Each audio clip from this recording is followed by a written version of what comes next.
Yeah. 24 hours of peace, love, unity, safely having fun. Real hip hop for the people. It's an engagement.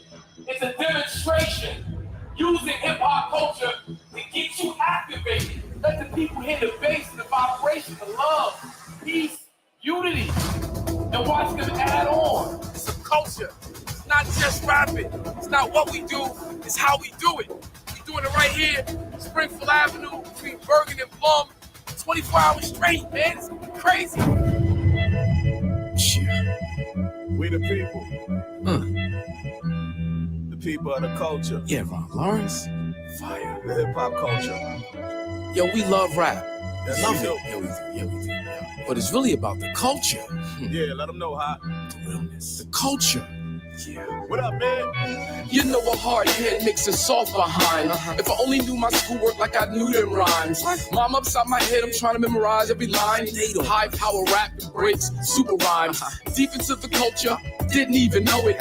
Young entrepreneurs spitting bars like a poet in a rush to be mature behind bars when we blow it. In the bold as rappers too immature to outgrow it. It was more than just music, something next to breathing. I get giddy like a baby trying to spit while I'm teething. The mic I be squeezing, dropping facts like I'm teaching. Leaking flows for the perfect beat seeking. Mama used to say, take your time, young man. But I'm trying to feel a light so you can see it when I tan. I'm like one I never ran, I'm a fan but never stand. Just take it backwards to the east, Xing out the clan. Holy integrated, having omnipresent, we are. But no one stopped to think about the people. Holy integrated, having omnipresent, we are. But no one stopped to think about the people.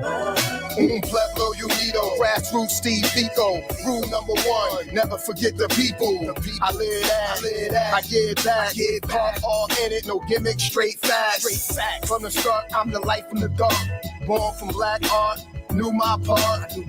Daddy gave me, mama made me. North raised me, hip hop saved me. For the culture now, for the black and brown. Harriet Underground, sun up to sundown. Till my people get out, north to town south, spread like word of mouth. While you cowards is hooded, we battle the bullet. Black lives to the fullest. Out here to the end, stronger together, that's the day we win. Holy integrated, having omnipresent, we are. But no one stopped to think about the people. Holy integrated, having omnipresent, we are. Yeah. But no one stopped to think about the people. The legends before me are ones I want to get it like, but hitting quick hit different when hitting right. Mob ties, this thing of ours is birthrights. Who's next for the culture and them searchlights? Do it to it, this music, I'm trying to talk through it. Every plan on my own, I watch the lie do it. Airborne to Skiki, like a Wendell Pruitt. Trumpets blow, this song's here, melodic ruins. Think forward before they have to think for 'em. Boom bap, I talk that and live enormous. Informants when present and your boy performing, especially when them drums snap by Ryan Lawrence. Do it all, that poet talker, the line crosser. Many hawk and I speak by your flying saucers. Make it worth it, I can't take no feeble offers. Signed, sealed, and delivered, and you know the offer. Holy integrated, having omnipresent, we are. But no one stopped to think about the people. Holy integrated, having omnipresent, we are. Yeah, the people. Yeah, you see what it is. Hip hop is definitely for the people. It's your boy Hakim Green on the Hakim Green Show, episode 4. We got something lined up real special for you. PR specialist Tonya McKenzie's coming through. Talk about the Stephen A. Smith debacle. We're gonna call it that. Stephen A. Smith, his role at over at ESPN, also his podcast platform. Now he has a new one called Straight Shooters, where he's supposed to be shooting straight, but we'll we'll see how that goes. We're gonna talk about that and some other things, some other important topics to our community. Peace, Commissioner Tonya McKenzie. Well, hello there. Thanks for having me. Super excited to be here with you. I love that jam. Oh yeah, that's real hip hop for the people off the Aubrey album. I'm Aubrey. I'm the Aubrey that we're talking about when we talk about the Aubrey album. I don't get it twisted. Aubrey, that's my middle name. You know what we thought of when you first said Aubrey. Yeah. But nah, the real hip hop is over here. That's how we do it. And that video, Real Hip Hop for the People, was shot at the 13th annual, or was it 12th annual, 24 Hours of Peace Festival, 24 Hours of Peace, which is a company I started back in 2010 to support the work of then South Ward Councilman, now Mayor of Newark, New Jersey, Ras Baraka, and his efforts to fight back violence and crime. We created this event, 24 Hours of Peace, to put hip hop on full display. Hip hop is not what we do, it's how we do it. It's not just rapping, but it's everything we do. And what we need to be doing more of is connecting with the community, creating platforms and systems to help our young people grow. We saw what hip hop did for us in the late 80s, early 90s, Stop the Violence, Self-Destruction, KRS-One, no doubt the teacher is a mentor of mine. So, taking his teachings and applying it, we created 24 Hours of Peace every year since 2010, a 24-hour peace festival, like 6 p.m. on Friday to 6 p.m. on Saturday, straight through. Wow. Straight through. We do everything from, of course, hip hop, rap. We do R&B. We've had tap dance with Savion Glover. We had gospel ensembles every Saturday morning. We feed senior citizens. We do health and wellness, yoga, physical fitness. We do spoken word. We do a whole host of things. We've had everybody from, of course, Queen Latifah, you saw in the video, Fabulous, Lil C's and Dream Mafia. We've had KRS-One, Carl Thomas, Maya. We actually, not this past summer, but the summer before, we did an all-female lineup, all ladies. Roxanne Shante, Rod Digger, Moni Love, Yo-Yo, Lady of Rage, Maya, The Baddies, Asian Doll, Lady London, missing somebody, Honey Baby, excuse me. Wow. Yeah, we do a big every single year. Big shout out to Ras Baraka, the mayor out there doing some amazing things, and I'm happy to be a part of the movement. That said, so I've been following you for a short bit. And you usually drop some jewels that I'm in total alignment with. I'm like, okay, sister, I feel you. I see you. I got where you coming from. But when you spit them bars about the brother Stephen A. Smith over at ESPN, I'm like, man, I gotta have his sister on the show. Thank you for even following, and being able to be in alignment is important. I think, especially in this moment, it's important to know who is speaking truth to power and not afraid or shying away from it or tap dancing around it. So I appreciate you appreciating my words. Thank you. Oh yeah, no doubt. So before we get into the Stephen A. Smith controversy, I want to learn more about you, Commissioner Tonya McKenzie, who is chair of the LA County Commission on Alcohol and Other Drugs. I am, and I'm glad to see that you are conscious and active in the political process. I wish we had more people that were taking interest in what's going on in the local government, because really that's where change happens, right? And that's where people's their day-to-day life is actually impacted. So I'm from the Bay Area, and I do want to point out that I didn't hear many Bay Area names in that list of amazing talent that you had going on, and if you need a little help with that, I know a few people click that might, no doubt. Just saying. Yeah. Well, my guest on episode 3 of the HAKIM Green Show, episode 2 of the HAKIM Green Show was the legendary Casual from the Hieroglyphics. One of my favorites. I love it. Yeah. Born and raised in the Bay in San Jose. They call it Silicon Valley. But I was raised there at a time where we were actually picking fruit from the agricultural areas there.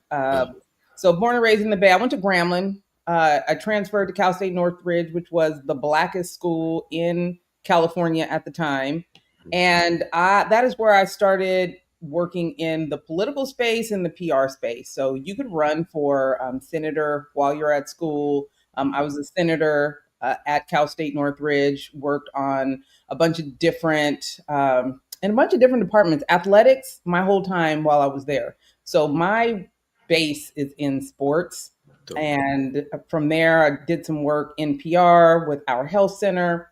I learned while I was at Northridge, I was a little sheltered as a kid, but I learned while I was at Northridge that where I was at in LA was the porn capital of the nation. I had no idea. So if you think about some of the big names in that industry, they would be on campus. I wound up being a RA, and they would be in the dorms, and I used to have like y'all to skedaddle.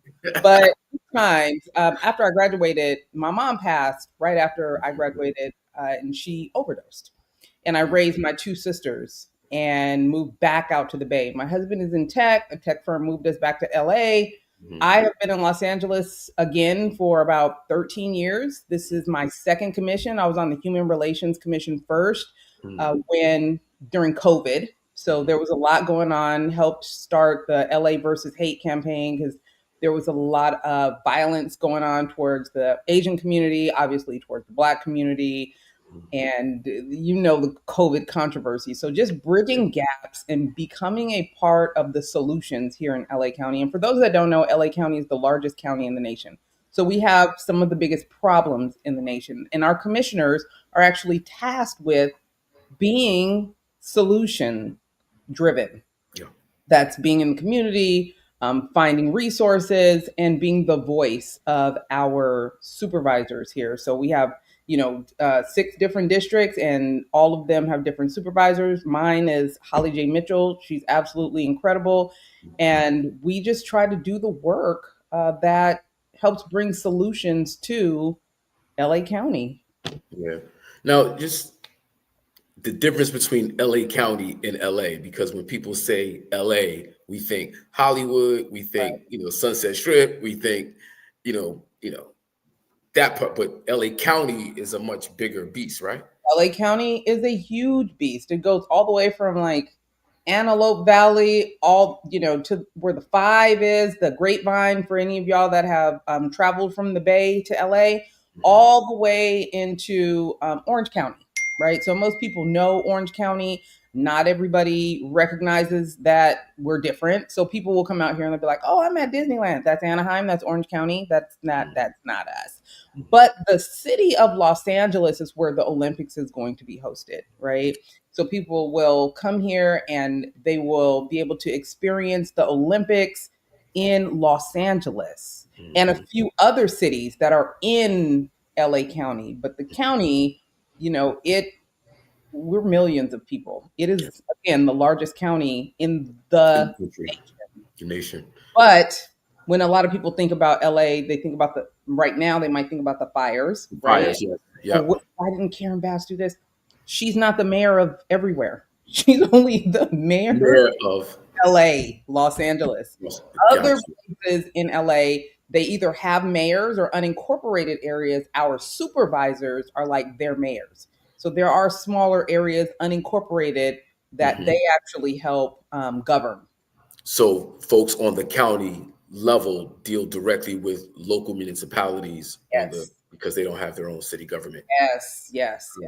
So that's that whole, government conversation is, I kind of bridge a segue over to Stephen A. Smith's comment in regards to Congresswoman Jasmine Crockett's her dealing with President Trump, the federal government, the broader masses understanding the difference between federal, state, local, and even on the local level, you have county, city, townships, and how our political power, should be leveraged on the local level, like you mentioned earlier. Thank you.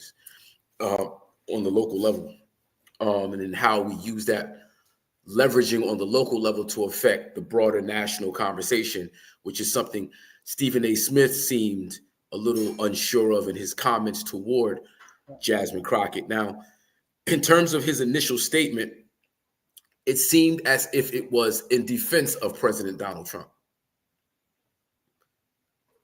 I wouldn't even say it was in defense of President Trump. It sounded like, if you've been paying attention to his movements, he was repeating talking points from other platforms that he had been on, like Hannity, right? Fox News. and other which high, tend to run cover for Donald Trump. which do absolutely they do. All right. They do. But also those are spaces where they have said direct derogatory things about not just her. And remember this, I think people are taking this as an isolated incident, but also many people are factoring into the pattern that he has laid in front of us. So this isn't isolated, although he may, in his weak apology, make it seem like it was an isolated situation. He has been paving a path towards this moment with many of the conversations that he's been having about Black women. Yeah. He used to make it about Black men. And even when he was on, I think was it Carmel's or The Pivot, when he then walked his responses about Kyrie Irving back. Yes. Yeah. So he had Kyrie Irving. He's always had it out. No, let's be clear with his initial comments about Kyrie Irving. It was an ongoing tension between he and Kyrie that he has addressed in terms of personal stuff. But I think the worst part of that is when he called him out about the COVID situation and was like, "Oh, you need to retire." He needs to retire. That's where I was going. Like he called for his retirement. Like, but when people are saying, you need to be canceled, now you have a problem with someone saying that your career needs to be ended. But just did the same thing. Right. And to focus on that, because I want to have another conversation about PR, marketing, propaganda, and how you highlighted there's been a not a system, but this is not a one-off. There's been a regular pattern with Stephen A. Smith. When you call for somebody's livelihood to be destroyed, to be ended, a career, how you feed your family, how you make your bread, when you call that to be ended based on your personal feelings toward an issue or toward a person, like you're using ESPN, a major platform, to call for the termination of someone's career. The power of that. Can you speak to that? Being a PR specialist. It's incredibly powerful, especially now watching his movement and knowing that he needed his own platform to do those types of things. Because if you watched it, he's had to apologize more than a few times. So that's at least letting us know that the brand is aware that some of the things he says is unacceptable, right? He's had to walk things back many occasions. So with that being said, when you have a platform, even let's just take his Instagram. He has 5 million followers on his Instagram. So saying things with a sleight of tongue that can impact someone's whole life, you have to have a high level of responsibility with that. You cannot take that lightly. You have a responsibility to the brand that you represent and your own personal brand. And if you're going to put words and phrases and comments out like that, you have to own that. And that is part of the problem is unless somebody has made him, he rarely owns it. Let me ask you a question off the topic, but on topic. The difference between a journalist and a commentator.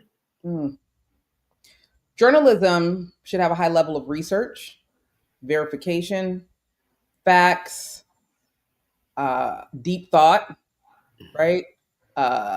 Authority. There needs to be some level of authority in which you are putting that information out into the world. And I think with the creator economy, some of that has gone by the wayside, unfortunately.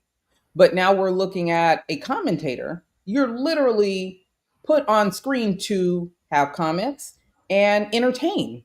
Your job is to entertain. And these days, now that we are living in the clickosphere, your job is to get as many clicks as possible because those clicks equal dollars and cents. So what else can I do to make people click? What else can I do so that they can, chop it up and I can get more traffic to my site, traffic to my Instagram to up these numbers? Because these numbers are what show my value, right? So I'm going to do everything I can to look as valuable as I can, even if I'm not in my journalistic bag. Because at one point he was very journalistic.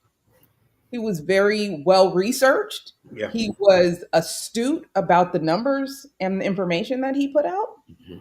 And now it becomes a, just a slip of the tongue, an insult here, just throwing out what I think should happen to someone's livelihood. That's not journalism. And that's part of the problem that we're having right now in our society is it's becoming dummied down so much. This anti-intellectual movement is on a rise and people think headlines are the story. And he knows that. That's the problem. Right. Well, knowing that, like, there's a balancing act you have to execute because you have to exist in mainstream media, or that your goal is to be this entity, this mogul, this entertainment mogul. So you have to get the numbers of it. But when you are hedging your bets around being a journalist and journalism, you don't just suffer for your mishaps and your mistakes and your miscues. Journalism itself suffers. Now we don't look at real journalists as valuable people to take information in from because their clicks aren't, their likes aren't, their followers aren't. People aren't even checking the background of the people that are giving them information. Mm-hmm. It's just, he said it and we trust him. That's why it's so disappointing, right? That's why it's so disappointing because people have come to trust you based on your journalistic ethics. Yeah. And then you put that by the wayside for the clicks. So you switched up without letting people know. That's a big problem with brands, any brand. And today we have to look at people like they're a brand. If you're going to switch up or rebrand, usually there's a conversation that goes along with that, right? There's a conversation or something. You don't just decide I'm honest and I'm journalistic and I do research and I'm doing the right thing and I have ethics. And then I don't, because now you have a whole population of people that are following you and trusting you just to turn around and find out you're moving without integrity. Yeah. Big shout out to RBG Promotions. No doubt. He said, I think we have to learn how to talk to the dummies. Also, we need to separate the bias from the facts of reporting. And it's just a hard thing to do when you're dealing with a set of facts. And the quote unquote dummies just don't want to buy into facts because there's this alternate facts, alternative news, just that whole, again, back to Donald Trump. Of course, Fox News was sued for almost $1 billion, found liable for, lying, deceitful reporting, had to pay $1 billion, Rupert Murdoch's company. They literally said they could not be considered a news program anymore. And when you look at the court filings and the interviews from the Fox talk show hosts, they all admit to knowing they were lying. Absolutely. Right. And will turn around and continue to do it. You know why? Because their fans will continue to follow them. And that's fine. Now we know what we're dealing with. And that is a big part of branding, is being authentic enough to let the audience know what they're dealing with, and then allowing for them to have the choice if they want to follow you or not. These people follow them. They like being entertained with the insults and the disinformation. They would much prefer you entertain them with misinformation about the people they don't like than you actually give facts. But that's the one thing I do like, is they have that one girl on their show now that's always spitting facts. I will tune in just to hear what she has to say, because she always has the data and the receipts to back it up. Yeah. Always. All right. So I mentioned earlier, I intimated earlier about Stephen A. allowing himself to be used by Trump or the conservative right. And I just want to, full transparency, couple stories, personal stories I have with Stephen A. Smith. So I went to go see his show, quite frankly, with Stephen A. Smith.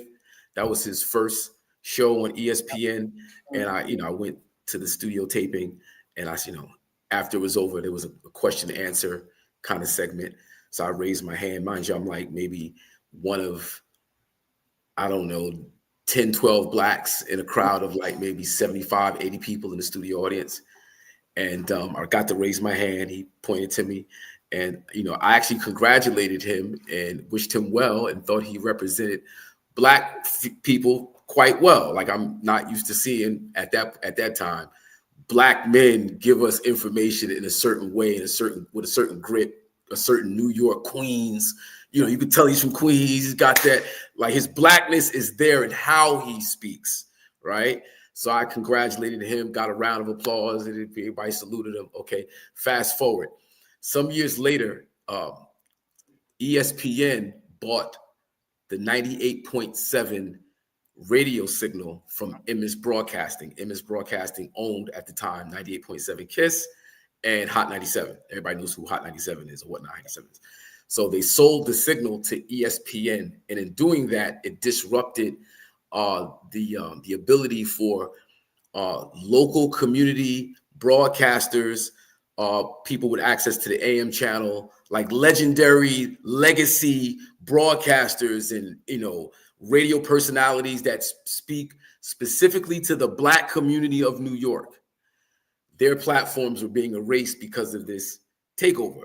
Right. They sent Stephen A. Smith to address the savages in the jungle.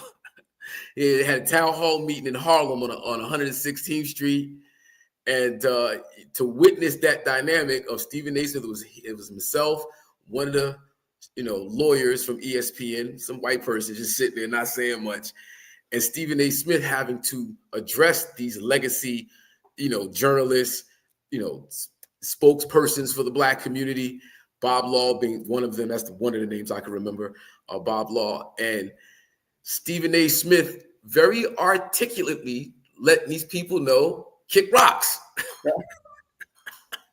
It's like, it was the social media era was just kicking off. The internet was just expanding, and it was like, you know what? Take your fans, take your followers, you know, online and build your own online space. And that's where you need to do what you do, because 98.7 is out of here. We got this. Do your thing. So to see that he was being used at that point to kind of keep our community at check was interesting to me, especially considering where we are now. But here's the thing.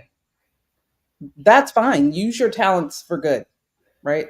He's very articulate. He's very smart. That's the problem, is you can't break somebody's heart if they don't love you, right? You can't break somebody's heart if they don't love you. Yeah. If they don't, then you do whatever and they just walk away. The outrage comes when you've done all the things to gain the devotion of a people, and then you turn around and you stab them in the back for your own personal gain. Mm-hmm. That is not okay. Not for any brand.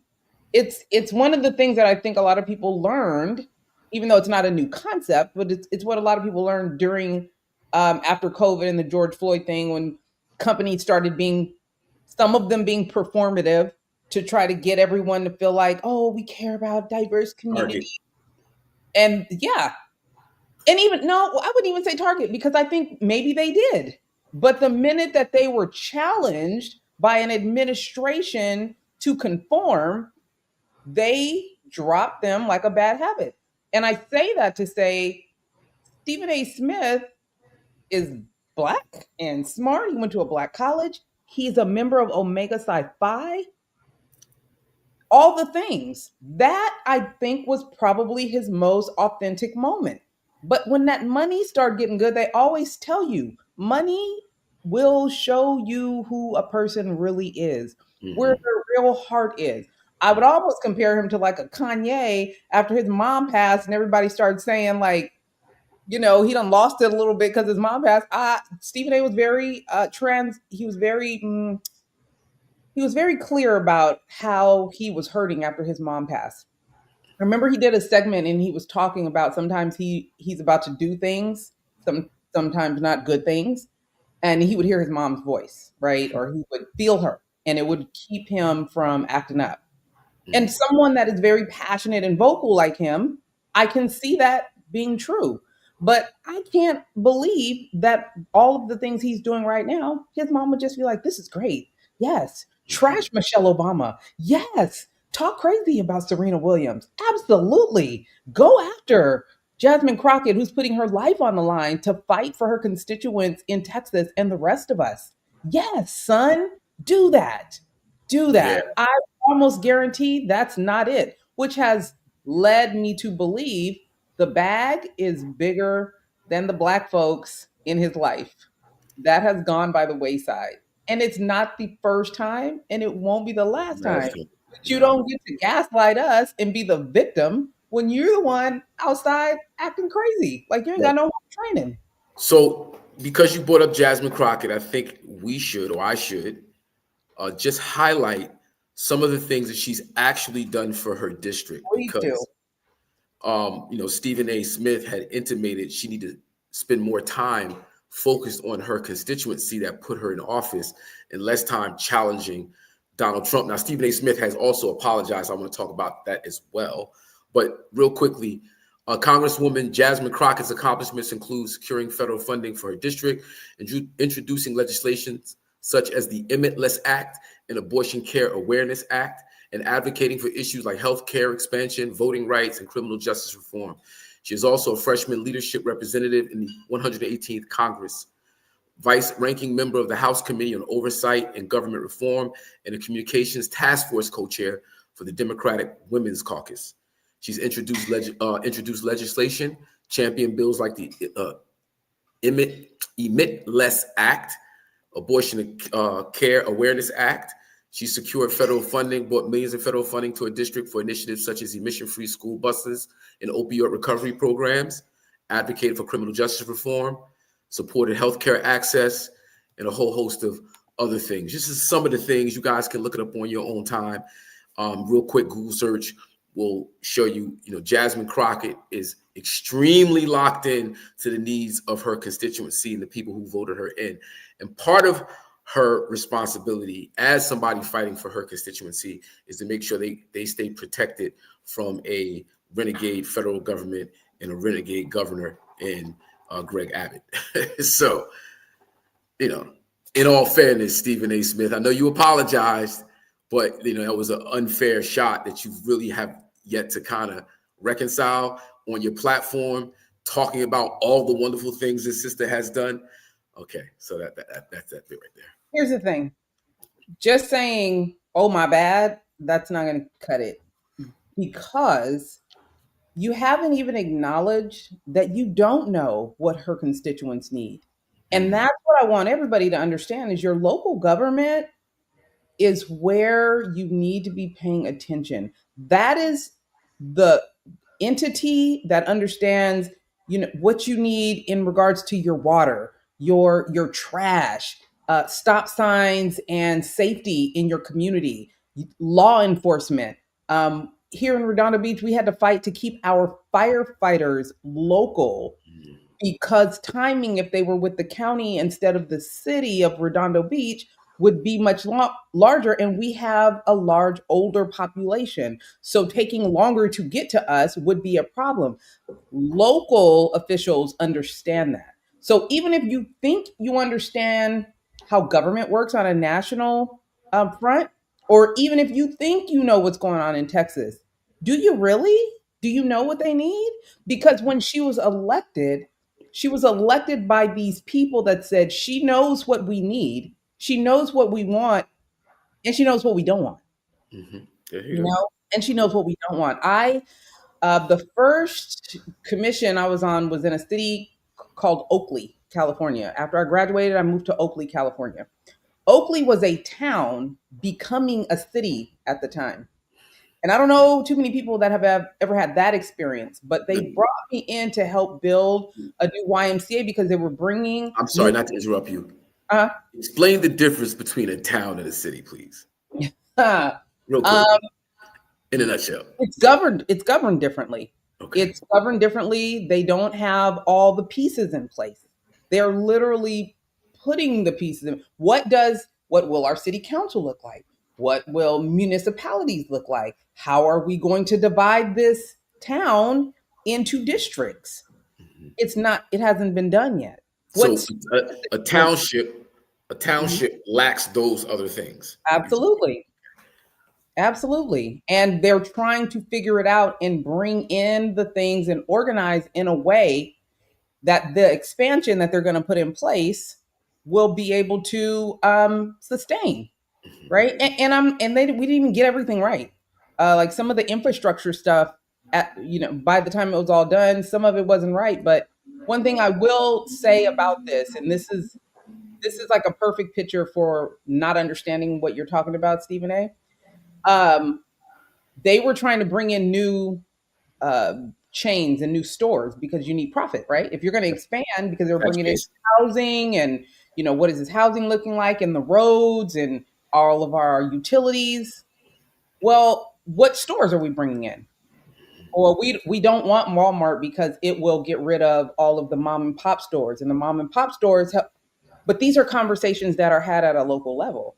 So someone coming from the outside trying to say, well, the mayor we chose don't know what they're talking about, or our county supervisor should be spending more time talking nice to the governor, but you don't even know what their job is, what they're fighting for, or have a very complex understanding of what they're fighting for and who the people that live there. Yeah. You know what I'm saying? Like, you don't even know what you're talking about. Right. But yet influencing millions of people just by hopping on your platform and spreading Millions misinformation. of people, not a small platform at all. Yeah. On top of the fact that she just got called a bunch of foul names by people in Trump's administration. Yeah. Like, literally never spoke up about your sister being called out of her name in public. Death threats. She got fitted for a bulletproof vest. And not once did he say, hey, why are you saying these things about my good sister here that's doing the good work for the people? So Right. just saying my bad, like, come on. Yeah. Come on, bro. So that raises a very good point of transition. One of the video clips that I caught on your feed was about Black betrayal and how, well, for me, it's us aligning ourselves within systems that were built to tear us down. So we find our success and our reward with a system, with an organization, with people who are committed through policy to destroy us. And, again, not to say that Stephen A. Smith intentionally is looking to betray Black people, but the ways in which he's behaved over the last 15 to 20 years is one of betrayal when we look at the effects of it. You're talking about saying these, voracious things about our sister doing the good work, him influencing millions of people, which prohibit her and others like her in Congress, in the Senate, on the local level from doing their job for the people. So Black betrayal. What made you want to address that, and how does that fit into this conversation, if it does? In a PR space, it has become very obvious that the public feels like they have a high level of entitlement, right? Sometimes it's unjustified. Like, you cannot just expect people to go your way because that's how you feel. But when we're looking at our community, let's keep it a buck. We're 13% of the population. We get dogged left, right, up, and down on a regular basis, discredited for our contributions to this country. At the same time, we still have the highest spending power out of anybody. We have the most profitable culture. Our people profit off of our culture. And we have Black millionaires and billionaires. They didn't get there from the majority. They got there from the minority spending a majority of our dollars and cents and time equity, and even sweat equity on supporting them. He knows that. This man is smart. He understands the landscape. He understands that behind the scenes, he has been supported, and he has done things to continue to get that support. But then you turn around, and not just him, we got a few others recently that decided the bag was bigger than the Black people. My bag is bigger than the Black folks, and they just gonna have to suck it up. Suck it up. But you weren't saying that when you were fighting for your life, when they were trying to lock you up and Black people were rallying behind you and showing up in court, petitioning for them to free you, and all of the things. Yeah. So how do you just kick people to the curb and say, you know what, F them. I'm gonna do what I need to do to get my bag. When you do that, it's no different than any other bonds that you've created. Like I said before, you can't break my heart if I didn't love you. That's You heavy. can't. And And, you you know, when you just hip hop platform with a lot of people on it that we love and support. for But the sure, for sure. Some of my favorites. Some of my favorites. So without saying any names, when you know describe that piece right there, I immediately made the connection. And you know, we talk about we love you, and that's why you broke our heart, not because we don't love you. It's because we thought more of you, and you've publicly stood on the opposite side of the line that you stood on that night. come on. So You you're called other people out of their damn shit. showing us you can be bought. And that's the one thing our ancestors have always been against. We will fight for each other to the death. And that's where most of us got that from. Otherwise, we wouldn't spend our dollars and cents supporting you. We would just keep that for ourselves. If everybody did what you did, even with our small amount of coins, you wouldn't have been able to make it where you made it. Yeah. Make it make sense for us. And that's the part of public relations, PR, whatever you want to call it, communications, that people don't understand. Communicate. If something is going on and you care enough about your community to want their support instead of their disdain, communicate. And there was never any communication about, hey, this is what I'm doing and why. It was just like, listen, I'm rich now. Take what I'm giving you. Wait, what? Where they do that at? Okay, so no more dollars and cents. Yeah. And that is what, can call it cancel culture if you want. We call it consequence culture. That's what. Boom. Boom. So, I come from the activist world, late 80s, early 90s, activist community in Newark, New York, Jersey. And we had this word that we would use called propaganda. Right. And then when, I put out the hit record Madism, you see it with KRS-One back in the day, and signed the Capitol Records, one of the most successful record labels of all time. I learned marketing, promotions, and PR. And I'm like, wow, that's propaganda. That's propaganda. And so that said, there's another concept that I picked up in my activist journey, which is all things are political. Mm-hmm. All things are political. Even when you are apolitical or not political, that is political. It benefits somebody's politics. It does. Right. So, the world of entertainment is used to program us with a certain brand of propaganda. And I was hoping you could speak to that.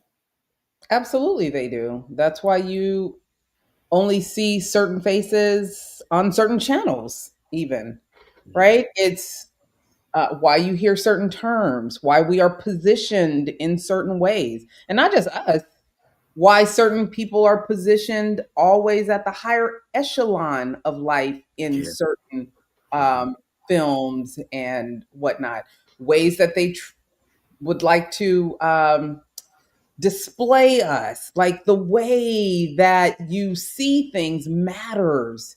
And I want people to start paying more attention to that and feel okay questioning that. Yeah. Because if it doesn't feel right, it probably isn't. But you have to be honest with yourself about that instead of just accepting it. Also, terms and words that you might hear often affiliated with people that look like you. Is that okay with you? Because if it's not, you instantly know that's propaganda. They're trying to get you to believe something about yourself or your people or your culture or your community that isn't a reality. Why is that? You never know what people's motives are. But what I do know is when you feel good about what you see, when you identify with it, when you're attracted to it, that's more authentic. That is authentic. And that is what we need to fight for, which means we'd be fighting against propaganda. So then you start seeing, what's all this uproar about? Because most people don't even understand this talk that we're talking right now. People don't understand that. They're like, what are they talking about? Mm-hmm. Again, we have to go back to dummying down some of our words and some of our thoughts to make sure that we are connecting with those that don't study politics, those that don't study media, those that don't understand marketing and PR and messaging. Even colors have a meaning, y'all. Even colors have a meaning when you are Quick watching. breakdown. What do you mean? Explain. Like, give me an example. Even blue, the color blue, it represents loyalty, serenity. Black has always been cold, hard, negative, right? And unless you, this is the funny part now is because we're in this space where they're talking about not going to college anymore. And that's weird to me. That's a weird space, but that's an anti-intellectual conversation. You don't need college. Since when? But even our least educated elders have always supported us going to college, right? Always. And if you do that, you start learning, well, Black isn't really negative. Black is actually a good thing. So why are they trying to make it seem like Black is a negative thing? It's a bad thing. It's affiliated with bad and cold and mean. Even colors have meaning. So pay attention. Yeah. So something you said that sparked an image in my head a few weeks ago in the midst of everything that's going on with Stephen A. Smith. And I want to kind of end this conversation just on this right here, is that everything that we do, everything that how we present ourselves is a reinforcement of somebody's idea of us, right? And we know Stephen A. Smith doesn't own ESPN. He doesn't own Disney, which is the parent company. He doesn't own these organizations. So his position is to ultimately further their goal, or they wouldn't be investing hundreds of millions of dollars in him. When I saw the brother do the George Jefferson on ESPN, I was disgusted. He did a pimp strut, and you had the white, commentators, talking heads, analysts cheering him on, going, go, go. And he's doing the pimp strut. I'm like, no, Stephen A. Smith, please don't do that.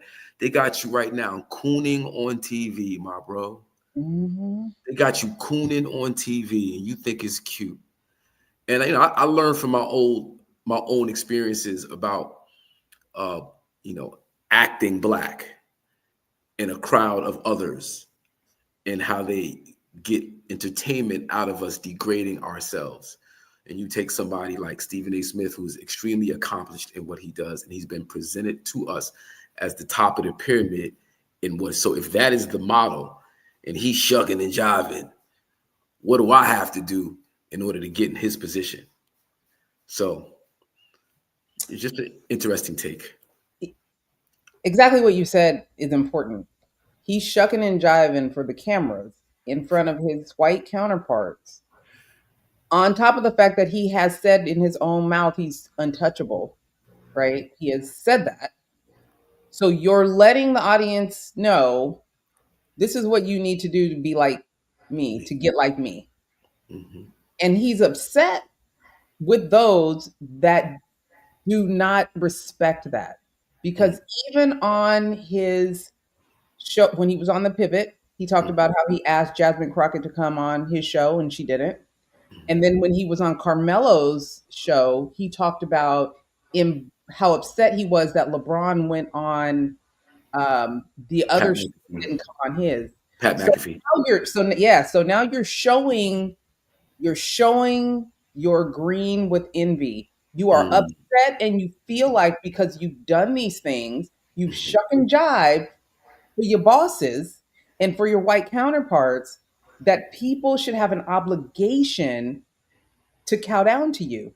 And they still didn't. So you've done all this shucking and jiving, and you still have people telling you no. Well, oh my God. Imagine that. Absolutely. And I hope that if y'all pay attention to the small things, because it's not always when he's loud, that's what you don't listen to. When he gets quiet and in his feelings, and this is anybody, not just him, that's when you need to listen. So me paying attention to what he said, I was like, this is it. This is the problem. He feels like I've done all this and there's a level of entitlement. Well, they don't feel like that. That's why you can think all day, and this is for anybody. You can think that you are untouchable. Listen, you are not. You are trying to build your empire, but you're still on someone else's platform. Yeah. You will continue to do those things. That's why it's important to have a level of ethics that you never cross. It's important to have a foundation for yourself and your brand, your personal brand and your business brand that you do not cross because people will start to trust you. Yeah. And your job is to not break that trust because then it calls into question everything that happened before. Yeah. So, I don't know where he goes from here. He thinks he's untouchable. So good luck with that. But we'll see over time because the numbers will tell the story. Are people really outraged? Or do they really like this? And I think in this new podcast sphere that we're living in, there are some people that do like it. They might act outraged, but they're still going to tune in. Well, numbers tell the stories, y'all. Numbers for tell sure. the stories. Yeah. For sure. I was how can I say this? I was surprised by the unity in the pushback against Stephen A. Smith, like the immediate unity in the pushback. And I really appreciated that. It wasn't just, single folks. It's like everybody collectively said, nah, bro, you're wilding and we're not going to stand for it anymore, to the point where he had to make the apology. I'm so glad that he did make the apology. However, your actions will speak louder than your words. And, to be, really contrite about what you said, you're going to have to, to me, take steps backwards in how you present yourself. You're not on par with Jasmine Crockett, Congresswoman Jasmine Crockett, in the realm of politics. You're not on par with any of these elected officials from around the country who serve their people, who have the research and the statistics and the background to support how they present themselves. You're a sports analyst. And I think if you stayed right there, I think you'd be a lot better. But for some reason, I just think that he has these, political aspirations. Somebody's put the batter in his back and he's going to try to adjust to make it work for him. And we'll see. We'll see what it is. Really quick. For my company, Standing Shores, Gates is our framework for repairing your reputation, right? Really quick, it's gathering information. So shut up, gather information, right? Then acknowledge the problem, acknowledge your part in the problem, then talk about what you're going to do to solve the problem, then explain how you are going to fix the relationship that you broke, and then stay the course.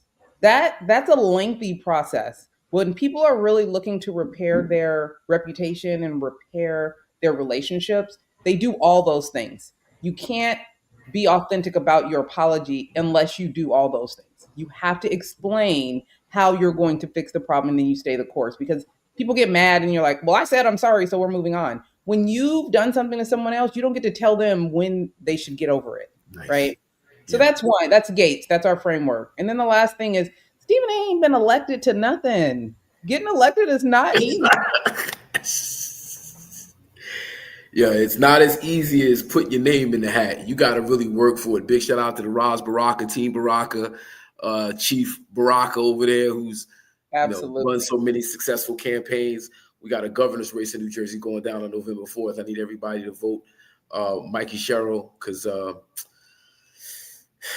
if it goes the other way, it's going to be real bad for and y'all got to pull in Jersey. Yeah, we got work to do. But before I let you go, I wanted to you talked about youth violence and the loss of humanity, or I wanted to ask you about youth violence and our collective loss of humanity, especially in the social media era. where we're constantly seeing violent acts, we're constantly being programmed with negative imagery, and how that has a collective effect of us losing our humanity, us being okay with people being treated unfairly. I was hoping you could speak to that. Really quick. Yeah, I think the fact that we as a society have left the arena where we protect women and children, we have definitely gone far away from that. And there's more violence being perpetuated against children. And what we know for sure is that violence begets violence. Mm-hmm. We are a society that is over traumatized, and we continue to re-traumatize without healing, right? That is ACEs. So adverse childhood experiences. It's a real thing. Look it up. Kaiser did the research. We had Dr. Nadine Burke Harris here in California. That was the first Surgeon General, Black woman, amazing. But reading up on this, I hope you guys do. Can you repeat that acronym one more time? I'm sorry. ACEs, adverse childhood experiences. It is a it is a discipline that Kaiser did some research on, and she actually built a practice around it. That's healing traumas. And there's a way that you can do that. I saw my mom get shot at the age of 5 and watched her boyfriend die. Most people in my situation would be half crazy by now. Heavy. There's a healing that happens when people understand how fragile your emotional mindset can be. And you do things because it's the right thing to do. And we've stopped doing that, protecting women and children and helping people heal from trauma, right? So not only are more children being harmed, but less are being healed. And they're going out healing, on top of the fact that we're a society that's so much into outrage marketing that nothing is off limits anymore. It's even in our video games. Yeah. We have a lot of work to do in regards to protecting the innocence of our young people. And in the case that they do go through things, becoming a society that wants to help heal young people and not re-traumatize them. Because you know what happens with young people when they are hurt and re-traumatized? They become adults hurt and continue to traumatize others. So we got to do better. We just got to do better. Thank you. And lastly, I just wanted you to, speak some more about your role as chair of the LA County Commission on Alcohol and Other Drugs. Of course, you saw 24 Hours of Peace, which is all about trauma related, helping people heal from trauma using culture and art. So when you talk about alcoholism, drug addiction, I saw one of your other posts highlight the amount of overdoses from a new drug that's on the streets of California. And I wanted you to highlight that, talk about that, and what you're doing to address it. What I want people to understand, and I'll keep it simple, is the drugs that they were doing back in the day, that's not what's happening now. So even trying something new could be your last days. We have to understand that. They are handing out Narcan at school now. So we do Narcan trainings now in school, meaning we're training kids. I remember we used to do earthquake drills. Yeah, right. Fire drill, earthquake drill. Yeah. But now we are training children to save their friend's life from an overdose. Yesterday, night before last, there was 4 softball players that overdosed together. So clearly they were partying together. In Baltimore, 27 people overdosed at the same time in a community out there. This stuff is not a joke. So our job is to work with our Department of Health to find solutions, to work with, recidivism and making sure we are partaking in harm reduction, which there are people that do not support that. They don't support harm reduction, if you could imagine that. Okay. But our job is to find solutions. My personal fight has always been to start with the youth. Drug addiction starts around 12 to 17 is when most of it happens. 12 to 21. That's where the largest chunk is. So you can imagine we need to do work for the younger generation, we need to do work to help these people get off before they get older, because after a while it just becomes a lifestyle, Yeah. right? So our whole job is finding solutions and finding different ways to prevent, to educate the community, to enforce policies that will prevent these things from happening, and do our best to provide services to those that are dealing with substance abuse. It is no joke, those that actually survive substance abuse, those kids that have parents that are dealing with substance abuse. How do we keep the kids from becoming a part of that cycle? So the work is heavy, but it's very rewarding. And it's even more rewarding when we get information that says the numbers are coming down. Yeah. Yeah. To that point, big shout out again to the Honorable Mayor Roz Baraka, Amiri Baraka Jr., Office of Violence Prevention and Trauma Recovery, Brick City Peace Collective, which are the offices in Newark, New Jersey, who deal with the same things that you talk about every single day in Newark, New Jersey. And that's our partners with executing 24 hours of peace, to use hip hop to help people overcome trauma. Hurt people, so we can help people not live in the hurt. We could possibly save the next generation from the same thing. So all of that is tremendous and wonderful. And I appreciate you so much for taking some time building with us here on the HAKIM Green Show. I want to hopefully reach out to you offline and talk about ways of bringing 24 hours of peace out to California, if that's a possibility. And yeah, continue doing the real work of hip hop culture, which is Amen. Peace, love, unity, and safely having fun. Amen. Thank you, Commissioner Tonya McKenzie. Thank you for having me. I appreciate the opportunity to be here with you, and definitely let's connect offline. Dope. Okay. Peace, y'all. Salute.